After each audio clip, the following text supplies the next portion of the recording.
No, there's no gavel plan. Maybe it's a little low. Okay. I will call to order the Fair Oaks Recreation and Park District Board of Directors meeting. It is our 1,431st Board of Directors regular meeting. And we will start with the Pledge of Allegiance. Darren, will you lead us, please? Pledge allegiance to the flag of the United States of America, to the republic for which it stands, one nation, under God, indivisible, with liberty and justice for all.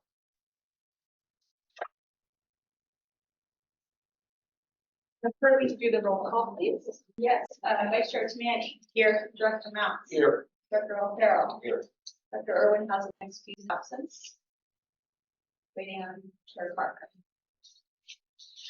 Okay, we will move into audience and public comment on non-agenda items. Any person may address the board upon any subject within the jurisdiction of the Fair Oaks Recreation and Park District. Each speaker is limited to a maximum of 3 minutes. Any matter requiring board action will be referred to staff or committee for reported action at a subsequent meeting. Do we have any, anyone online? No. Anyone in the audience? Okay, we'll move to item number 5, consent calendar. I don't have any questions. No. Neither. Move to approve the consent calendar. I'll second. All in favor? Aye. Aye.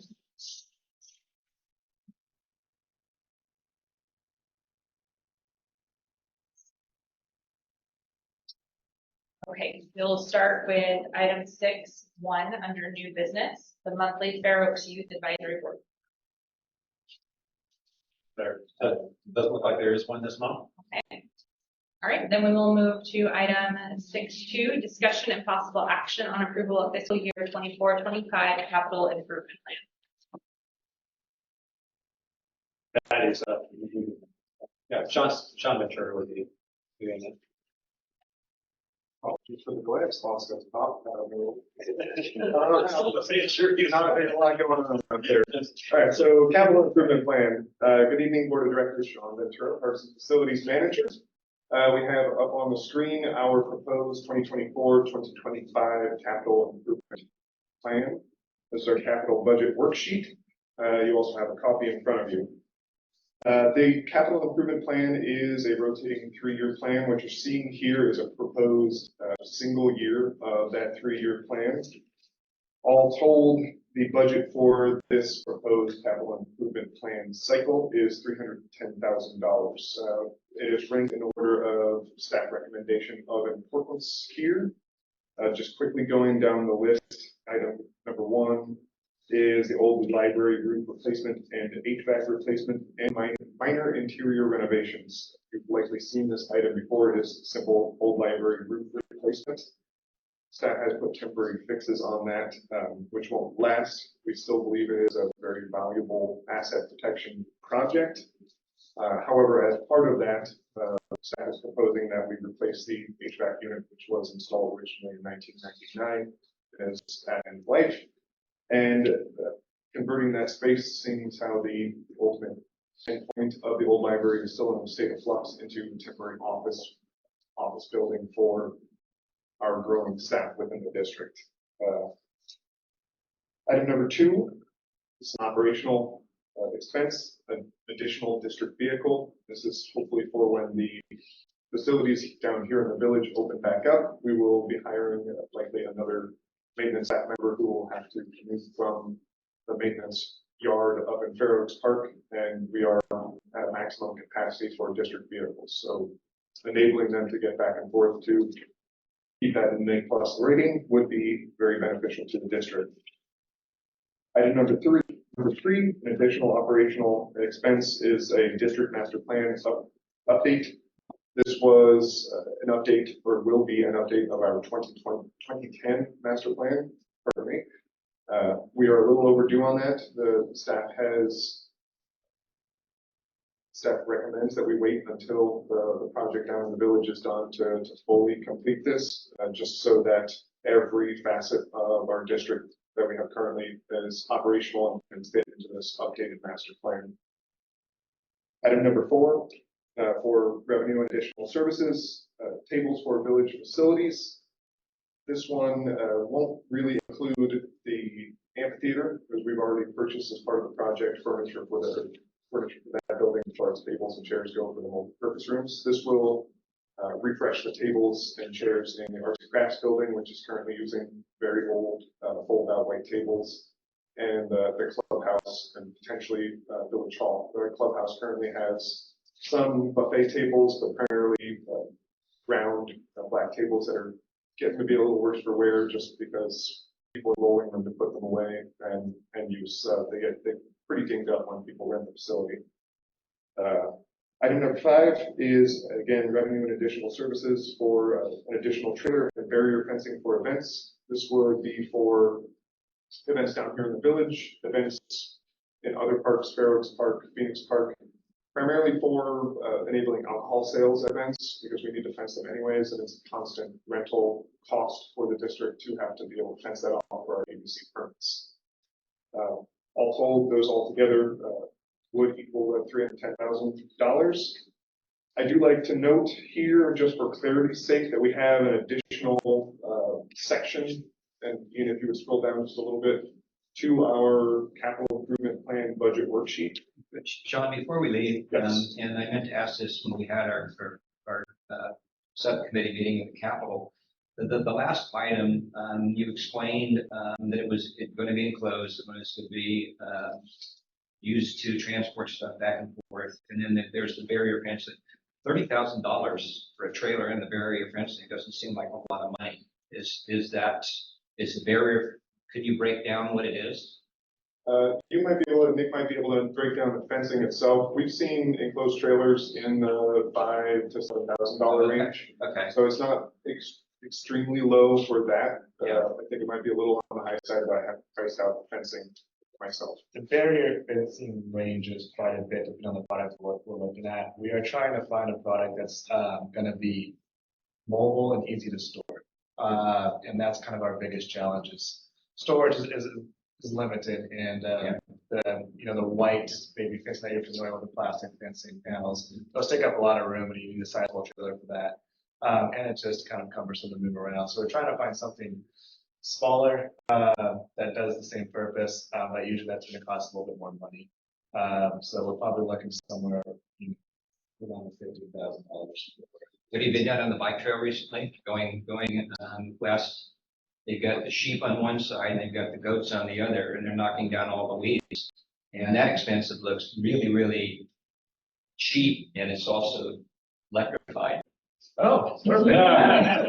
Nothing wrong with that.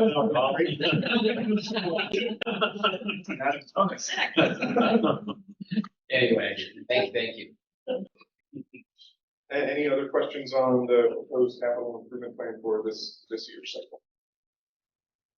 I mean, just for the benefit of the board members that are not here, Bill and I, we sat through and we worked with you and Nick and Jennifer and Mike, and you went through everything on the current year and also the for the next 25, 26 thereon. And we support everything that is recommended. Yes, I agree. I do as well. Excellent. And just to finalize that clarification, the additional table here that you're seeing is remaining projects proposed for future planning. I want to say that those are very, very rough estimates on a lot of those. We didn't go out for bids for things that we're potentially going to do in the next 10 years. So that number has to remain fluid at this point. And this, I do have to admit, this is just me going down a laundry list of items that will eventually need to be done to maintain the assets of the district. So it's less that we're going to put them on the list in year 4, right after this 3-year capital improvement plan is finished, but more so that we need to remember as assets that need to be protected throughout the district. Did I sort of scanned all the stuff in the future, but I don't remember seeing anything about the pickleball or the bike or the skate park. Is that on here?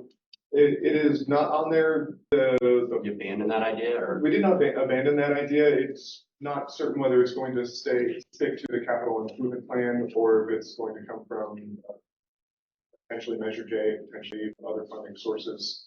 It just wasn't sure where it's stuck, and so it didn't get put on here. Yeah, I'd we also actually have, include that it's not a non-exhaustive list. yeah, we actually have 4 big projects like that we were talking about, pickleball, skate park, 2, the Vista, 3, and Phoenix, 4.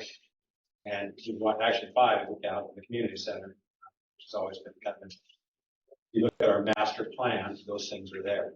So there's some huge elements still kind of sitting out there going with this. So, Well, I'll tell you, like, I was up at a park in Auburn over the weekend, and there's, a couple other parks that are local that had 2 or 3 tennis courts, and well, a lot of these parks have just got rid of the tennis, honestly. They're like, it's all pickleball. And I mean, there was 100 people playing pickleball, like, it was crazy. I'm not suggesting that we do that at Miller, but I mean, I asked the question, why couldn't we convert some of those? yeah, And he said the tennis club is unequivocally opposed. so what? It's not their choice. Understood, and they want the courts resurfaced also. It's for $75,000 and new lighting. Great. Yeah. Okay, Okay. so, Maybe there's a negotiating point there. yeah. I mean, and we were happy to continue working on that project. The only request I would have from the board is that take us a little time to kind of knock out some more of the Village Plaza Park thing before we dive into a community outreach for tennis courts / pickleball courts.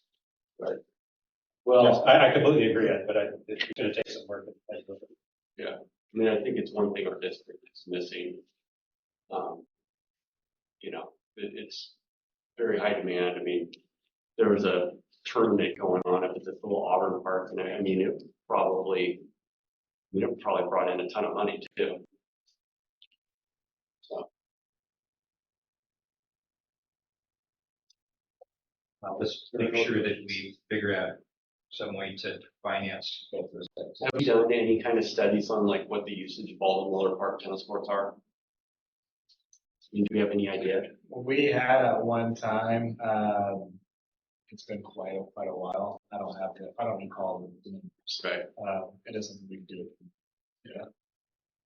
I mean, me personally would like to see some sort of, if we're working with the tennis club, they want new lighting, they want resurfaced courts, like, okay, well, let's have a compromise here and try and figure out how to appease some pickleball players and make.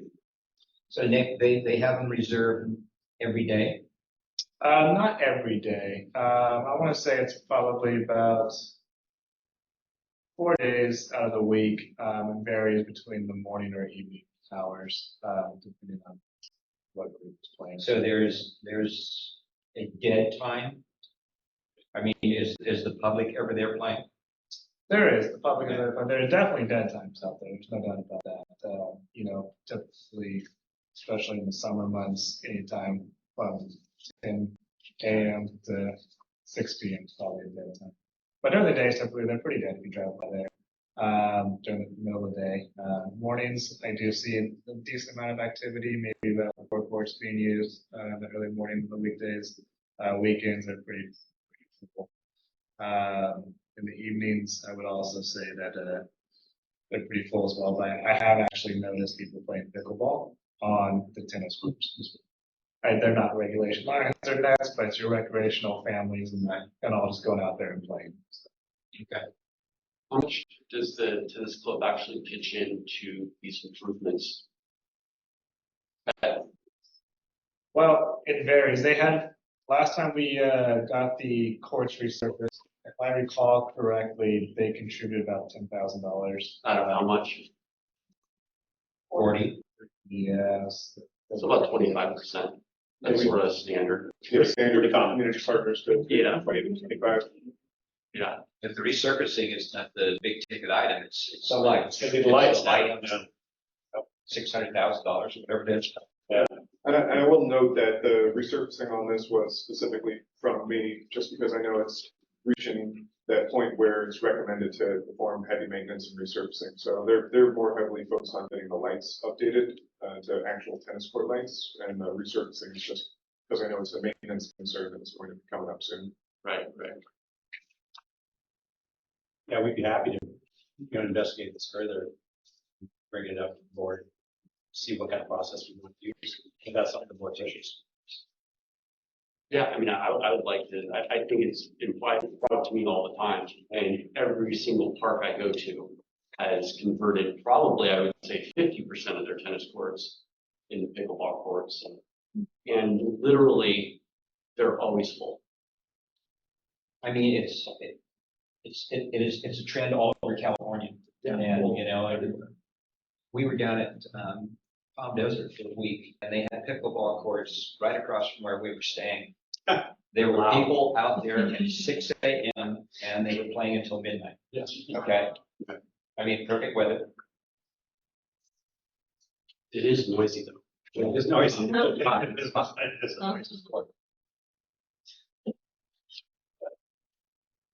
I will add it into a couple months. I think we should just get that on our radar. Okay. Yeah, because I just didn't see it on there at all. And yeah, and that's a fluid document, so it can, obviously can change it. Yeah. Other questions for me? I'll feel uncomfortable in front of the camera. Stand up and walk and talk. Yeah. You want me to take over? Okay. Beautiful. I'll officially take over. And is there any other questions on the capital budget plan? I have that. Okay. Would anyone care to make a motion?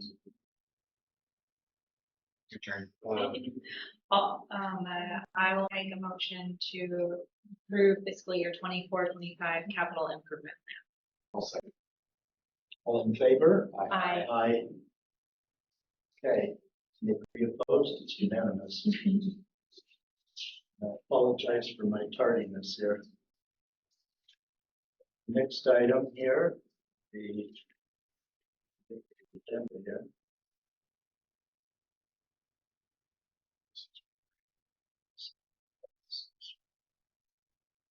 Be able to see here.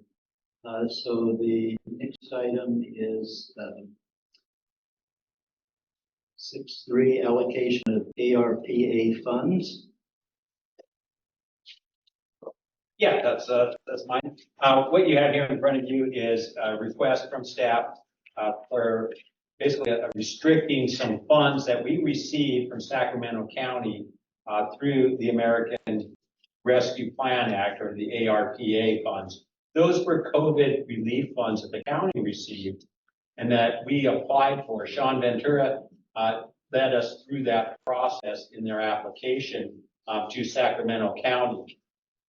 About 2 weeks ago, we got notice from Supervisor Desmond to come to his office to talk to him about some discretionary funds. It was Director Carhart and myself. And so we went there, and he informed us that we were one of two districts, park and recreation districts in Sacramento County, that would receive funds from the county under Rich Desmond. So I do want to publicly thank Rich Desmond for giving us those funds, or recommending that allocation of funds for us. It's $130,000. There are no restrictions on those funds. The funds were applied for from the county to the federal under a revenue replacement. Thank you. Revenue replacement, because throughout COVID, we obviously lost revenue. And so what staff wants to do with part of these funds at this point in time is allocate a year's worth of salary for a staff person that would be working in the arts and entertainment area at the new facilities. Primarily, this person would be doing the sound, lighting, technical, and some of the operational pieces in the facilities and the park. Now, we will be bringing, if you allocate these funds, we will be bringing that position to you because you have to approve it. But we're not going to work on that position until the funds are there. This 1 year request for designated funds for revenue allows us to get fully operational with revenue, and hopefully we'll be able to show you the revenue from the facilities will then offset the cost of this staff when we are fully operational or close to fully operational. So 1 year of time gives us that window to get to that place, hopefully. We will come back to you with that request for the staffing at a later date, once we get our work done, which includes descriptions and the pro forma for that job and all those other things that still have to happen. If you choose not to allocate these funds for it, there's no impact to us fiscally. It just stays with that 130, and we'll be coming back to you, asking you for other options for that 130, 130,000. So this is only a portion of that 130,000. We don't know exactly yet where the other components could lie. We'll probably come back to you at some point in time with something. But the staff makes sense because it does honor that revenue replacement that we had. We may have been able to fund this position if we had been running facilities and stuff throughout the time during COVID. So I think it's in good spirit of those funds for us to allocate those funds, and that's what staff is requesting. So I went to that meeting also, as I noted, and thought it was very generous of the supervisor to allocate such a big amount to our district with no restrictions. So I have to admit, when Mike proposed this, I wasn't a big fan of spending this on 1 year of new staff person, because I had a number of questions. For example, when would this start? We have nothing going on in the facility right now. It would seem premature to put a person on at this point, other than, to get them prepared for when we do open. So that was one of my questions. But the biggest question is, we put this money up front for 1 year. What's our possibility of continuing this? And I have some alternatives I discussed with Mike of how we could, an alternative to having our own on-staff people to handle the lighting and sound versus certifying some private vendors of that service that any people that rent our facilities could contract with, or that we could contract with on their behalf, as we do with security guards and things like that. So those are the questions I had. I'm not opposed to doing this. I'm just, when we looked at the possibilities of this money, one of the first things we looked at was, and I'm speaking Mike and I in formal conversations, using it to fund the other half of the road or towards the other half of the road.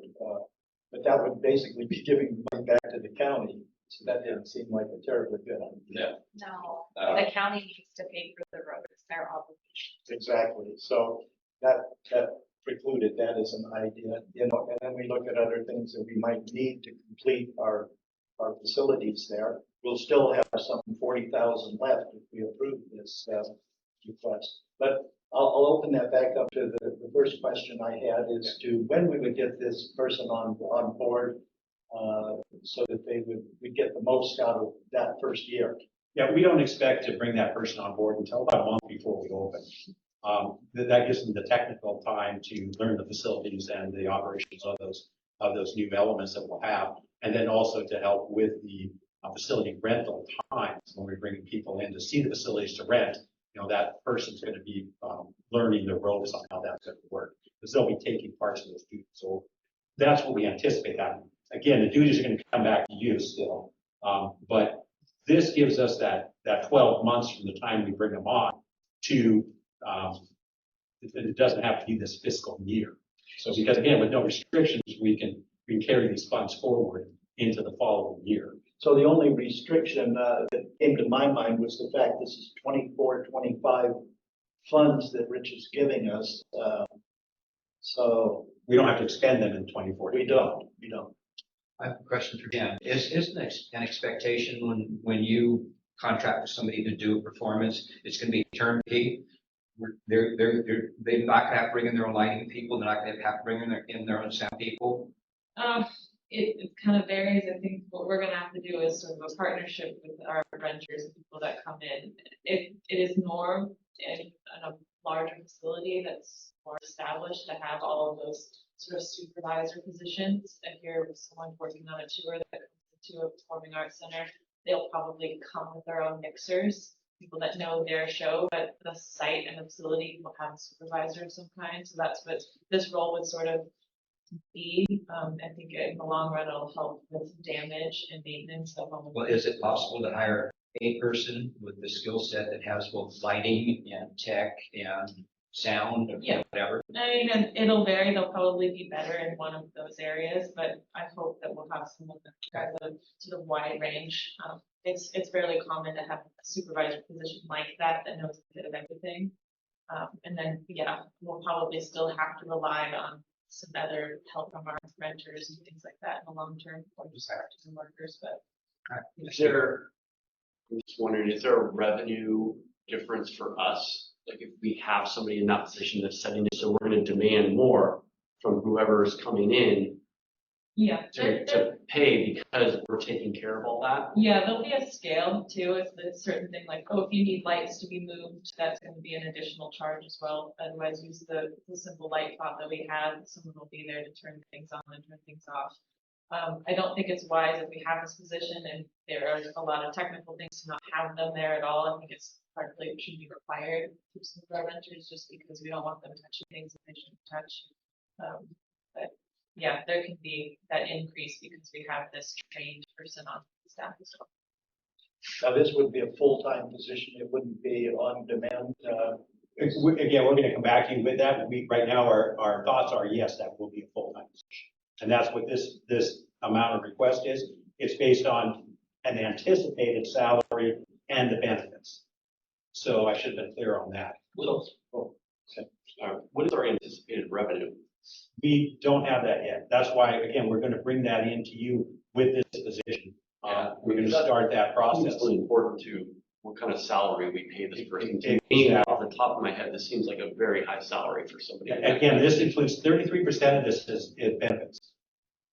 Our benefits that we provide an employee. That's the rate we use, 33%, on top of all of our So salaries. it's more like 55,000 or roughly 60-ish, yeah, 60-ish. Yeah, so one other concern is that, say we start this after opening, well, I'm not sure when the opening of the facility might be, maybe spring of next year. And then what happens if we don't get any renters? We've got a person on. We are in a lot of trouble. That's why 1 year is kind of nice, because it gives us that cushion, to build that program up. This thing is all hinging on the fact that we will use that facility. And if we don't use that facility, we have to make another plan. We'll have to have other duties as required. Or not, or that person may not be employed. Yeah. I mean, obviously, we're not going to create work for somebody without revenue. That's going to be an impossibility.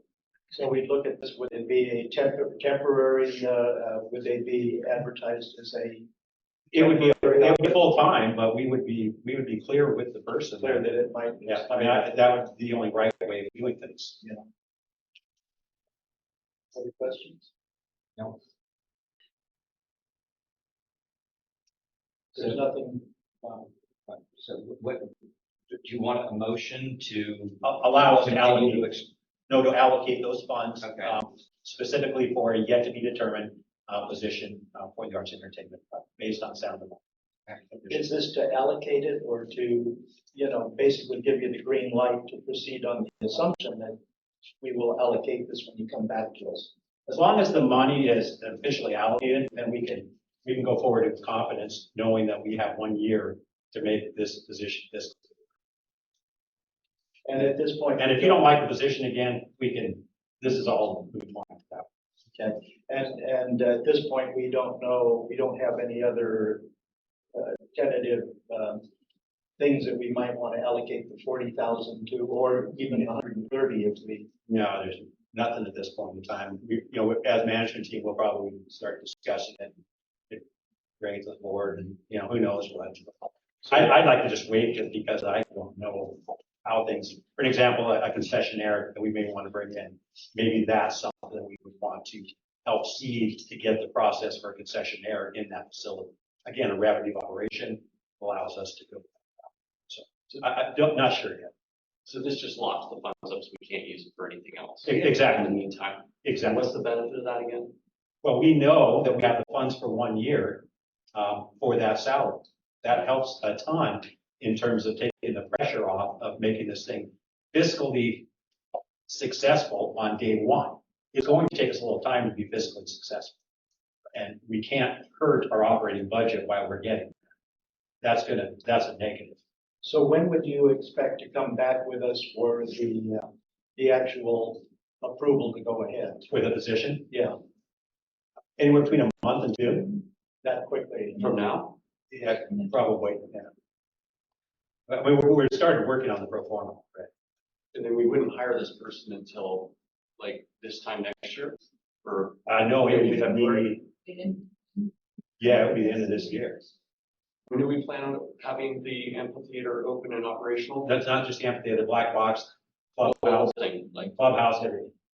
So on opening day, we hope to have that person. And when are we anticipating that? February, March? Right now, I think your latest update was January. We could start rentals and start performances. Yeah, so that would bring that person in December. So I guess one of the things we'll be doing is later this fall, this winter, we're gonna be lining up things to. Already, yeah, there's, Are you- these things in the works, but. It's kind of hard to get specifics only because, you don't know 100% that you're open. Yeah, there's a lot of. we know pretty much 100%. We know pretty much 100% for next summer. Oh, yeah, Oh, oh, yeah, We have, oh, definitely. It's Yeah. just the winter, what we Yeah. could do in the black. we have bookings already? Not yet. We have our contract with the Faroes, or the Faroe students. And one other thing about this specialist, would they be there to, say we have weddings in the amphitheater or, events that aren't actually public Yeah. stuff? They Anything would that be, requires quite substantial tech support, they can be available for that. That's the anytime they idea. want to use sound or lighting or anything in the, they call it the room upstairs. It'd be a salary Control room. Yeah. Yes, up in the booth, yeah. So they'd be working every weekend. They could potentially. We talked about that today. If that's what we're doing. That's when the events. Yes, evenings, weekends, and holidays. Flex time. Now, it will be an exempt position more than likely. Okay. We'll need to figure out, because right now, I worry that without a position like this or something lined up, that I will be then one opening, closing this venue and working all day or struggling to find support because we haven't set that up. It's kind of like being on a cruise ship, isn't it? Yes, very much. And we'll wait from that line. Well, with that, if there's no more questions, thank you for all the answers there. Anybody want to formulate a motion? I'll make a motion that we approve the allocation of $130 worth through the ARPA. I'll second. the It's motion. actually, I'm sorry, it's just the 88, 5, 6 or whatever that was. 88.5. Oh, sorry, 88,500. Any further discussion? I second the motion. All in favor? Aye. Aye. Okay. Spend it wisely. Well, we're gonna have more discussions about this. Yeah, you'll have more discussion on your positions. Okay. Could only read this and be in good shape. So the next one is discussion and possible action on adoption of a resolution in support of the application to Congressman Ami Bera for the 2025 congressional district spending requests. Yes. We have a resolution here to approve. And you did one of these for Senator Padilla when we did our application for the Senate appropriations. This is the House appropriations. It's the same exact application. I spoke to staff at Ami Bera's office about this, and they did recommend that we put the same application into both the House and the Senate to improve our chances of success on this application. So this application is primary, it's 1.4 million. Anyway, the application is 1.4 million, and it's for accessibility. And also our paving of the road, that's part of the economic and the accessibility piece that hopefully will fit under the HUD, Housing and Urban Development, component of these congressional direct spendings. Also, the ADA access to the village, which we've already done. We put that in, we paid for it. We did the crosswalks, we're doing the walkways across from the park. We'll also be doing all the entrance points into the park, which we have most of those done. So that's primarily what the funding's for, is to get into the park and into the village, including the ADA parking that we built and rebuilding in the new facilities. So it's what we believe, and everybody believes, is the best opportunity for receiving these funds is through the economic development and serves of underserved folks, like folks with disabilities that need help getting access to the community. Interestingly enough, the park has never had ADA access from exteriorly until now, and this will be the first time since the park was built. The community, parts of the community, and our interface with the community has never been accessible and is now accessible. And so it's a very, So even the area where historically the concerts in the park have been, there will be access, ADA access there. yes, there will. That's great. Yes. You know, a number Can't of wait years, until we bring the concerts back in the village. Me too. I'll be in a wheelchair by Yeah. then, I'll need the ADA. Yeah, and just to be clear too, on this application is primarily to get into the park. The accessibility within the park is not part of this application at this point. We may apply later for that, or we may not. But, you know, and after that full amount, we felt that it was above the threshold for success in the application. So keeping it to the exterior kept us in that, what we felt was the threshold for success and possibly against funds. Well, I think it was very useful for staff to talk with Omniver's office and get some insight into this. This is going to help defray a lot of costs that we otherwise have to scrounge up money for. Yeah, we still have to receive it, but this gives us a chance to, at least a chance to receive it. So when we do the motion on this, first of all, are there any questions? When we do the motion on this, we have to do a roll call, and I will ask for everything, including abstentions and so on. So I'll make the motion if I can as chair to adopt the resolution 041724-01, approving the application for assistance in funding for ADA improvements in Village Park and Congressman Ami Bera's fiscal year 2025 congressional directed spending request. I'll second. Moved and seconded. Any further discussion? Okay, all in favor? Aye. Do you want to do it as, Aye. excuse me, do it as a roll call here? Yes. Chair Carter, Aye. Vice Chair Tamani. Aye. Director Mouse. Aye. Director O'Farrell. Aye. Director Irwin absent. Obviously, there are 0 no's and 0 abstentions and one absent. One absent. Is there a reason we did it that way on this one or not? It's required by the resolution. So that should conclude that. Okay. The next is 6.5, receive and file the 2023 State Controller's Office Local Government Compensation Report. Yes, this is our annual submission to the State Controller's Office for their government compensation in California report, where they are trying to enhance government transparency by posting all government agencies' compensation in California. So this report will be posted on their website once it's been received by them for the calendar year 2023. And the attached report contains all of the compensation, including wages, retirement contributions, and group insurance contributions.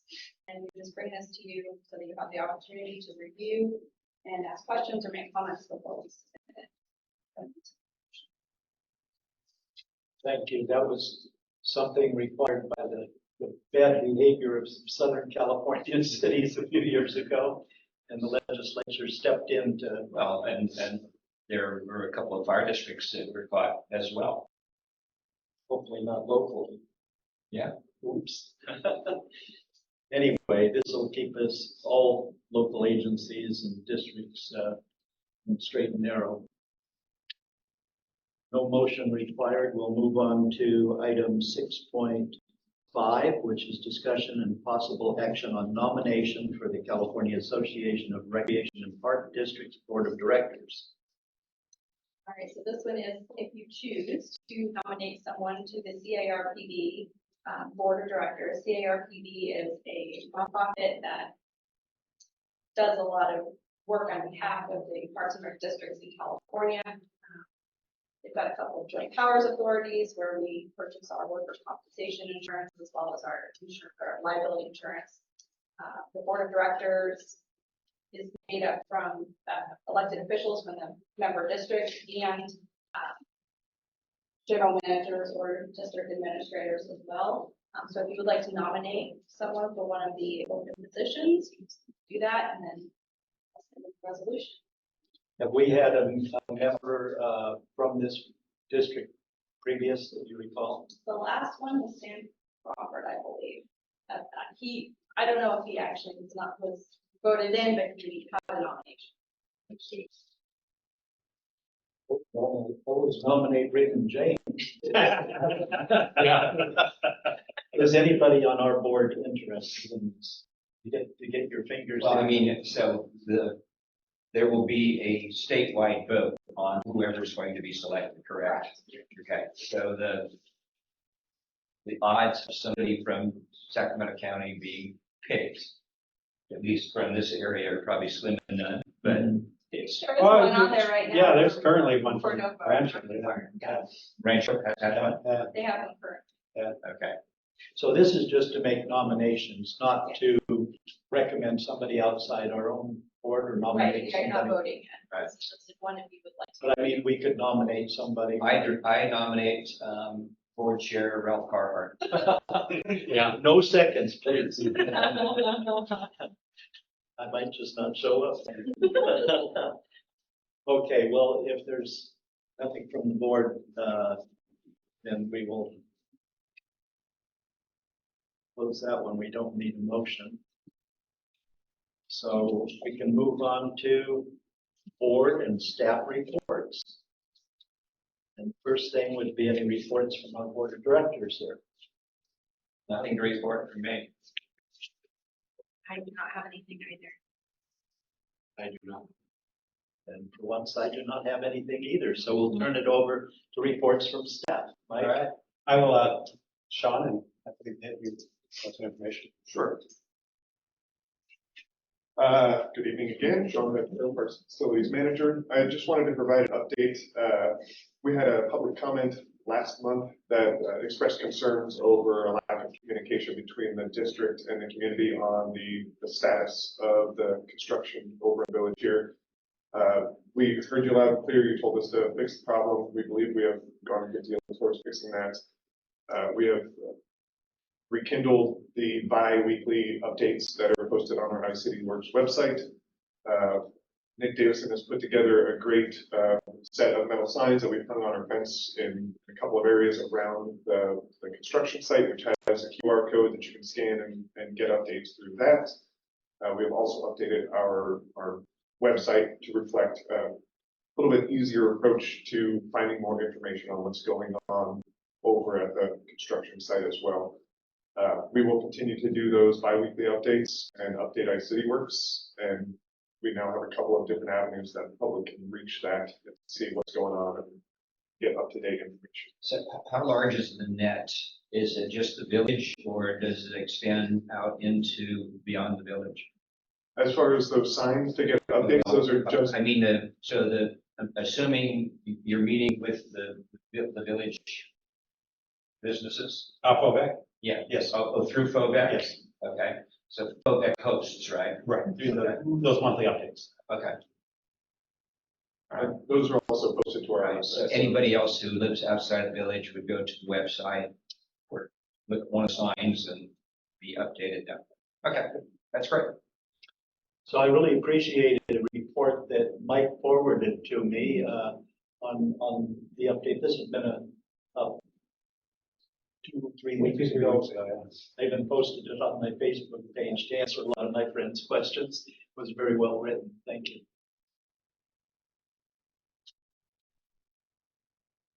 Do we have any idea on the timeframe of paving? Because I originally it was supposed to be April, obviously. Yeah, we're gonna know a little bit more after tomorrow's meeting. We're gonna discuss, one of the couple of things that are kind of hanging up on us is one, county cost share. That's a big deal. Number two is that, we've got to have the curb and gutter in place so we have something to pave up against. So there were some delays because of weather, and subcontractor availability, for us to get curb and gutter. If you've walked around the park recently, you've seen some of the new curb and gutter go in last week. So I don't have a time frame yet, but I should have more after Thursday. So some of the work has been in preparation for that. Do we think it's been delayed like a month?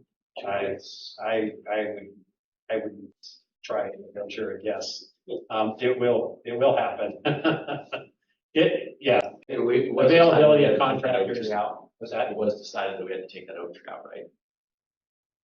Which One that's right there by the new brewery that's going in.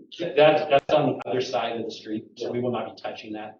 Okay, good. Okay. Yeah, that's not in our, that's not in our scope. I thought I read something that When we were working on it, that was never in our dialogues when we were working on the full paving. Like that doesn't, things change all the time. Right. Have we come to terms with all the smud stuff? No. We're still trying to get inspections and all those other things like that. So we have the park side to complete. We do not have a park side. So, again, Thursday will give us another update. You've shared various things with me about the project there. I don't know if it's been shared with the whole board. For example, water district buildings and stuff. No, and at this point, I don't have enough information to share. Right, any more staff reports? Good evening,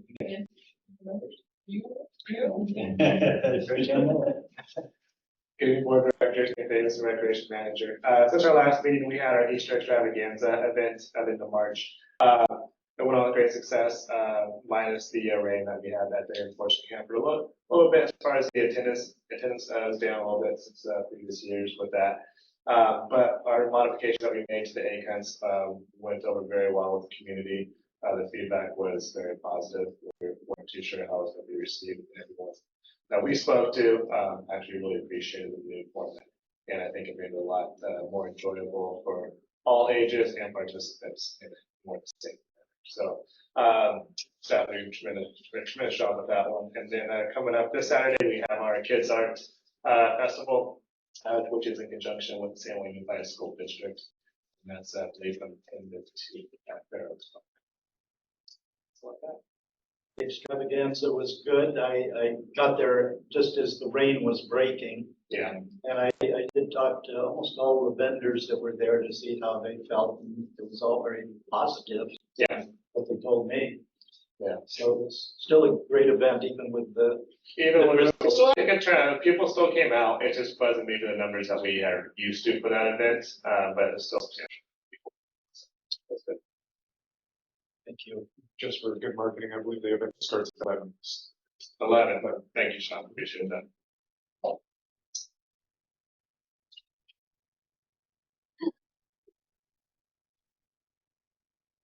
Good morning, Board of Directors. Jen Schuler, Arts and Entertainment Manager. I just wanted to give you a little update on our Garden Gala of the Arts that's coming up next month. I've got a few things to hand out to you. I just wanted to bring a little poster sample that will be around town and many businesses. If you guys want to look, I've got some smaller little postcard versions I'll hand to you.